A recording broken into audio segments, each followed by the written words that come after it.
Hello दोस्तों, जय श्री कृष्णा। रानी की चटपटी रसोई में आप सबका स्वागत है। आज मैं बनाने जा रही हूँ आलू पालक की सब्ज़ी बहुत ही इजी तरीके से। आइए इसकी रेसिपी देखते हैं कैसे बनती है ये। आलू पालक की सब्ज़ी बनाने के लिए मैंने मस्टर्ड ऑयल ही यूज़ किया है। यहाँ पे कोशिश करें कि आप यही यूज़ करें, इससे सब्ज़ी बहुत टेस्टी बनती है।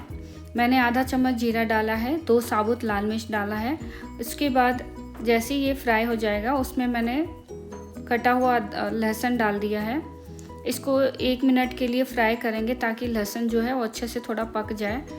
जैसे ये पक जाएगा एक चॉप किया हुआ अनियन डाल देंगे। अनियन को भी हमें तब तक फ्राई करना है जब तक इसका कलर हल्का गोल्डन ब्राउन ना हो जाए।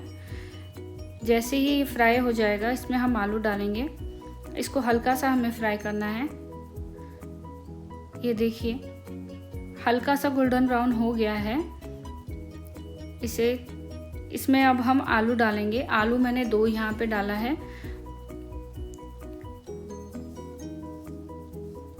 ये देखिए, इसके बाद इसको मिक्स कर दें। मिक्स करने के बाद इसे 10 मिनट तक कम से कम आपको इसको फ्राई करना है ताकि आलू अच्छे से थोड़े से फ्राई हो जाएं। ये बहुत ही इजी रेसिपी है, आप इसे जब चाहे तब बना सकते हैं। ये देखिए आलू अच्छे से थोड़े से फ्राई हो गए हैं। अब इसमें हम एक टमाटर कटा हुआ डाल देंगे, हरी मिर्च डाल देंगे। नमक आप अपने अकॉर्डिंग कम या ज़्यादा रख सकते हैं। और 1 चम्मच के करीब मैंने यहाँ पे कश्मीरी रेड चिल्ली डाली है। आधा चम्मच हल्दी पाउडर। अब मिक्स कर दें और इसे 5-10 मिनट के लिए छोड़ देंगे ताकि ये अच्छे से पक जाए। ये देखिए सब्जी का कलर कितना ही अच्छा दिख रहा है और यकीन मानिए बहुत ही टेस्टी बना था। ये देखिए सब्जी, हमारे मसाले जो हैं अच्छे से भुन चुके हैं। अब इसमें हम 1-2 मसाले और डालेंगे। इसमें मैंने 1 चम्मच के करीब धनिया पाउडर डाला है। इसको मिक्स कर देंगे।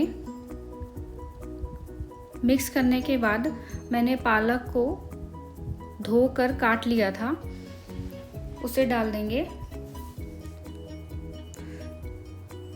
सभी पालक को एक साथ डाल देंगे।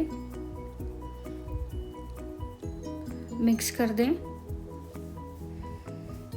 मिक्स करने के बाद इसको कवर करके कम से कम 10 मिनट तक हमें पकाना है ताकि आलू हमारे अच्छे से पक जाए और साथ में पालक भी। ये देखिए मिक्स कर दें। अब इसे 10 मिनट के लिए रख देंगे। ये देखिए पालक कितने अच्छे से और आलू हमारे दोनों पक चुके हैं। अब इसमें आधा चम्मच के करीब मैंने गरम मसाला डाला है और 1 चम्मच घी डाला है। घी ऑप्शनल है, अगर आपको डालना है तो ठीक है, नहीं तो कोई प्रॉब्लम नहीं है। मिक्स कर दें। मिक्स करने के बाद मैं आपको एक चीज़ बताना भूल गई कि यहाँ पे मैंने लास्ट में 1 चम्मच के करीब टमाटो प्योरी यूज़ की है, जिसकी वजह से इतना बढ़िया और इतना अच्छा टेक्सचर इसका आया है। आप भी चाहें तो डाल सकते हैं या फिर ऐसे भी बना सकते हैं। दोनों तरीके से ही सब्ज़ी बहुत अच्छी बनती है, लेकिन इससे सिर्फ कलर बहुत अच्छा आ जाता है। ये देखिए हमारी सब्ज़ी का कलर और सब्ज़ी कितनी बढ़िया तरीके से पक गई है और बहुत टेस्टी बनी है।